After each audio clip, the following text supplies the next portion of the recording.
Hi மக்களே, welcome back to Kumari Kerala special. இன்னைக்கு குமரி கேரளா ஸ்பெஷலில் நம்ம ஆல்ரெடி மங்களூர் ட்ரிப்பு வீடியோஸ் கண்டினியூஸாக போட்டிருந்தோம்.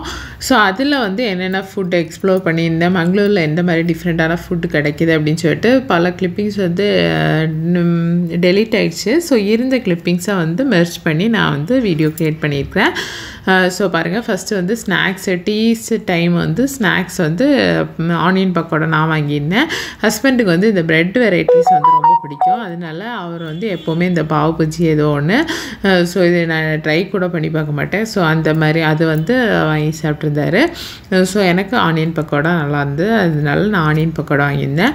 அப்புறம் மங்களூர் நான் போகிறதுக்கு முன்னாடி எங்கேயும் பேம்பு பிரியாணி அப்படின்னு சொல்லிட்டு ஃபேமஸாக இருக்குது. பேம்பு ஸ்டிக்கோட நம்ம வீடியோ எடுத்துடலாம் கண்டென்ட்டுக்காக அப்படின்னு சொல்லிட்டு யோசித்து நான் பேம்பு பிரியாணி தேடிகிட்டே இருந்தேன். அப்புறம் நாங்கள் கேப் புக் பண்ண ஒரு டிரைவர் இது முஸ்லீம் ஃப்ரெண்டுங்கிறனால அவர் சொல்லியிருந்தார், இங்கே டேனிஷ் பேம்பு பிரியாணி இருக்கும், ஸ்பெஷல் பேம்பு ஸ்பெஷல் அப்படின்னு சொல்லிட்டு சரி அப்படின்னு சொல்லிட்டு அதே ரெஸ்டாரண்ட் போனோம். என்விரான்மெண்ட்டு கம்ப்ளீட்டாகவே ஃபுல் அண்ட் ஃபுல் ஷாப்பே பேம்புவால் டெக்கரேட் பண்ணியிருந்தது தான். உட்கார்றது எல்லாமே பேம்பு தான், உங்களுக்கு பார்த்தாலே தெரியும். ரொம்ப ரஷ்ஷாக இருந்துச்சு, ரொம்ப ரஷ்ஷாக இருந்து நம்ம பொறுமையாக ஆர்டர்ஸ் கொடுக்கறதுக்கோ வாங்குறதுக்கோ முடியலை. வேறு லேட் நைட் ஆகிட்டு ஒரு 9 கிட்ட ஆயிருக்கும்னு நினைக்கிறேன். சரி ஓகே அப்படின்னு சொல்லிட்டு தான் நாங்கள் போயிருந்தோம். நாங்கள் லாலிபாப் ஆர்டர் பண்ணியிருந்தோம். லாலிபாப் செம்ம க்ரன்ச்சியாக கிரிப்ஸியாக செம்மையாக இருந்துச்சு. லாலிபாப் ஒன்று சொல்கிறதுக்கு இல்லை, நல்லா இருந்துச்சு, நல்லா சாப்பிட்டோம். உங்களுக்கே பார்த்தாலே வீடியோவில் பார்த்தாலே தெரியும், நல்லா ஃப்ரை ஆகி நல்லா இதாக இந்த எக்ஸ்பெக்டேஷனோட நம்ம பிரியாணி நல்லாயிருக்கும் அப்படிங்கிற மாதிரி வெயிட் பண்ணிகிட்டு இருக்கும்போது டப்புன்னு ஒருத்தர் வந்தார். அவர் பாட்டுக்கு தட்டில் தட்டி வச்சுட்டு போயிட்டே இருந்தார்.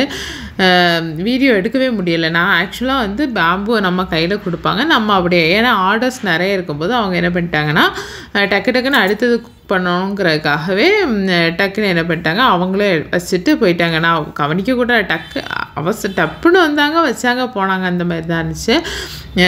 ஸோ நம்ம ஒரு வேளை முன்னாடியே சொல்லி இது பண்ணி அதுக்கான ஸ்பேஸ் இல்லை, அங்கே இருந்திருந்தால் அந்த மாதிரி எடுத்துருந்துருக்கலாம். சரி ஓகே அப்படின்னு சொல்லிட்டு நைட்டு டைம் பாருங்கள், நல்லா தெரியுது உங்களுக்கு இருட்டாக இருக்குதுன்னு. சரி அப்படின்னு சொல்லிட்டு முடிச்சுட்டு 9:30 10 ஹோட்டலுக்கு வரும்போதே 9 ஆகிட்டு 10:30 கிட்ட ஆகிட்டு நாங்கள் வெளியே வரும்போது நம்ம பாப்பாஸ் ஐடியா கஃபே ரொம்ப ஃபேமஸ். பாப்பாஸ் இந்த பிரான்ச் 2-3 இருக்குது அப்படின்னு சொன்னாங்க. மங்களூரில் ரொம்ப ஃபேமஸான ஐஸ்கிரீம் ஷாப்பு அப்படின்னு சொல்லிட்டு அந்த கேப் டிரைவர் சொல்லியிருந்தார். சரி ஓகே அப்படின்னு சொல்லிட்டு ஐஸ்கிரீம் ஏன்னா மறுநாள் நாங்கள் அங்கேருந்து கிளம்பணும். ஸோ அதுக்கு முன்னாடியே நம்ம ட்ரை பண்ணிடலாம் அப்படின்னு சொல்லிட்டு நம்ம இந்த பாப்பாஸ் கஃபேல போய் ஐஸ்கிரீம் ட்ரை பண்ணலாம் அப்படின்னு சொல்லிட்டு நான் ஸ்ட்ராபெரி ஃப்ளேவர் சம்திங் வாங்கியிருந்தேன். ஹஸ்பண்ட் சாக்லேட் வாங்கியிருந்தாங்க. அதுக்கப்புறம் அப்படியே வாங்கிட்டு வெளியே சாப்பிட்டுட்டு நிற்கும்போது பார்த்தா ஐடியல் ஐஸ்கிரீம் மங்களூரோட வேன் பாருங்கள், ஒவ்வொரு ஷாப்லேருந்தும் கஸ்டமர் இந்த ஒர்க்கர்ஸை கூட்டிகிட்டு அவங்களோட ஸ்டாப்புக்கு இது பண்ணுறதுக்கு வராங்க. ஸ்கூல் வேன் மாதிரியே ஒவ்வொரு ஒர்க்கர்ஸையும் ஒவ்வொரு பிரான்ச்சஸ்லேருந்து கூப்பிட்டு போயிட்டு இருந்தாங்க. ஏன்னா நைட்டு 10 o'clock கிட்ட 10:30 கிட்ட ஆகிட்டு பார்க்குறதுக்கே ஒரு ஆச்சரியமாக இருந்து, ஓ இப்படியெல்லாம் பண்ணுறாங்க, அவ்வளோக்கு இது பண்ணுறாங்க அப்படின்னு சொல்லிட்டு அவ்வளோ ஒர்க்கர்ஸ் வந்துகிட்டே இருந்தாங்க. அதுக்கப்புறம் மறுநாள் காலையில் நம்ம பூரியெல்லாம் சாப்பிட்டு அதுக்கடுத்து ஒரு கோயில் விசிட் பண்ணியிருந்தோம். ஸோ உண்மைக்கு சொல்லப்போனால் நாங்கள் போன டைம் கொஞ்சம் மழை கம்மியாக இருந்ததுனால இந்த மாதிரி இருக்குது. கிளைமேட்டும் நல்லா இருந்து இயற்கையை ரசிக்கிற மாதிரி இருந்து நமக்கு ஐயோ இது என்ன சதச்சதான் மழை பெஞ்சிட்டே இருக்குங்கிற மாதிரி இல்லாமல் என்ஜாய் பண்ணோம். அதுக்கு 2 weeks தாண்டி போயிருந்தோன்னா என்ஜாயே பண்ணியிருக்க முடியாது, அவ்வளோக்கு ரெயின்ஃபால் அப்படின்னு சொல்லிட்டு போட்டிருந்தாங்க நியூஸ்லலாம்.